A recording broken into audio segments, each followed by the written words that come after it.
Bab 18 mengenai ketergantungan. Yang akan kita bicarakan terakhir ini adalah hal yang di masa lalu sudah dikatakan oleh para ahli mistik kepada kita.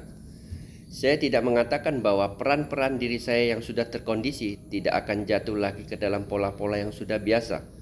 Begitulah kita sudah dikondisikan. Keadaan ini muncul pertanyaan, apakah mungkin Anda menjalani kehidupan sepenuhnya seorang diri, sehingga Anda tidak perlu tergantung pada siapapun?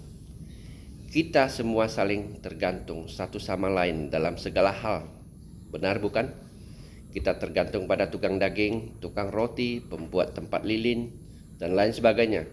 Saling tergantung, tidak apa-apa.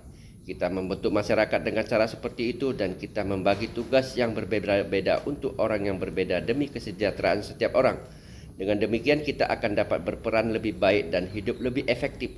Setidak-tidaknya kita berharap demikian. Tetapi jika kita menggantungkan diri secara psikologis kepada orang lain, menggantungkan diri secara emosional kepada orang lain, apakah akibatnya? Itu berarti bahwa kebahagiaan kita tergantung pada orang lain. Renungkanlah hal itu, karena bila Anda menggantungkan kebahagiaan Anda kepada orang lain, hal berikutnya yang akan Anda lakukan, baik secara sadar maupun tidak sadar, adalah menuntut orang lain melakukan sesuatu untuk kebahagiaan Anda. Akibat berikutnya akan muncul rasa takut. Takut kehilangan, takut terasing, takut penolakan, saling menguasai. Cinta sejati menyingkirkan rasa takut. Bila ada cinta maka tidak ada keharusan, tidak ada tuntutan, tidak ada ketergantungan.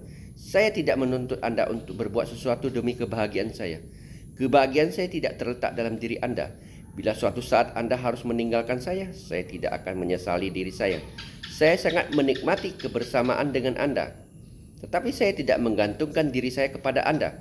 Saya menikmati kebersamaan dengan Anda bukan atas dasar ketergantungan.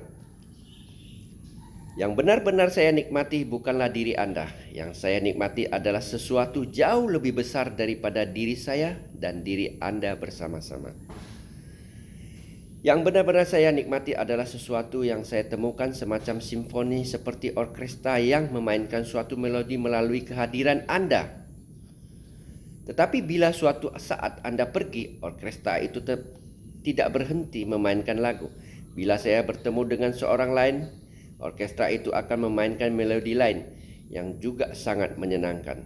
Dan bila saya seorang diri, orkestra itu juga tetap memainkan lagu. Ada lagu-lagu yang sangat indah dan orkestra itu tidak pernah berhenti memainkan lagu. Itulah yang dimaksud dengan bangun.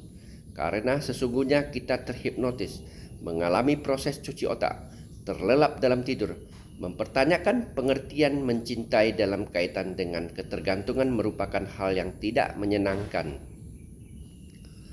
Dapatkah Anda dikatakan mencintai saya jika Anda tergantung kepada saya dan tidak memberikan kebebasan kepada saya? Jika Anda tidak membiarkan saya menjadi diri saya sendiri, dapatkah Anda dikatakan mencintai saya jika Anda membutuhkan saya secara psikologis atau secara emosional demi kebahagiaan Anda? Hal itu terungkap secara universal dalam setiap ayat kitab suci, dari semua agama, dari segala macam aliran mistik. Berkali-kali saya mengatakan kepada diri saya, bagaimana mungkin kita tidak mengenalinya untuk sekian lama? Bagaimana mungkin saya tidak melihatnya? Bila Anda membaca hal-hal yang sangat mendasar di dalam kitab suci, Anda mulai bertanya-tanya, apakah orang ini gila? Tetapi sudah beberapa waktu, Anda mulai berpikir bahwa semua orang lainlah yang gila. Jika kamu tidak menyangkal orang tuamu, saudara-saudaramu, jika kamu tidak menyangkal dan melepaskan semua yang kamu miliki, kamu tidak akan bisa bangun. Anda harus membuang semua itu. Anda perlu memahami bahwa penyangkalan yang saya maksud bukan penyangkalan yang bersifat fisik. Sekali lagi, Anda perlu memahami bahwa penyangkalan yang saya maksud bukanlah penyangkalan yang bersifat fisik. Penyangkalan yang semacam itu mudah untuk dilakukan. Penyangkalan yang bersifat fisik itu mudah untuk dilakukan. Bila ilusi Anda lepas, akhirnya Anda akan bersentuhan dengan realitas. Percaya kepada saya, Anda tidak akan pernah lagi kesepian. Tidak akan pernah lagi. Kesepian tidak dapat diatasi dengan kehadiran orang lain. Kesepian hanya dapat diatasi dengan bersentuhan dengan realitas. Banyak yang ingin saya katakan mengenai realitas. Bersentuhan dengan realitas melepaskan diri dari ilusi Anda. Bersentuhan dengan yang benar-benar nyata. Apapun yang dimaksud dengan realitas itu tidak dapat dijelaskan. Kita hanya mengetahui yang nyata dengan melepaskan semua yang tidak nyata. Anda dapat memahami kesendirian Anda jika Anda melepaskan diri dari keinginan Anda untuk mempertahankan sesuatu yang Anda miliki. Bila Anda melepaskan diri dari ketergantungan Anda. Tetapi langkah pertama ke arah bersentuhan dengan realitas adalah dengan mengakui bahwa Anda menginginkan sesuatu. Bila Anda tidak mengakui sesuatu yang Anda inginkan, bagaimana Anda dapat berusaha untuk mendekatinya? Renungkanlah mengenai kesendirian yang Anda alami.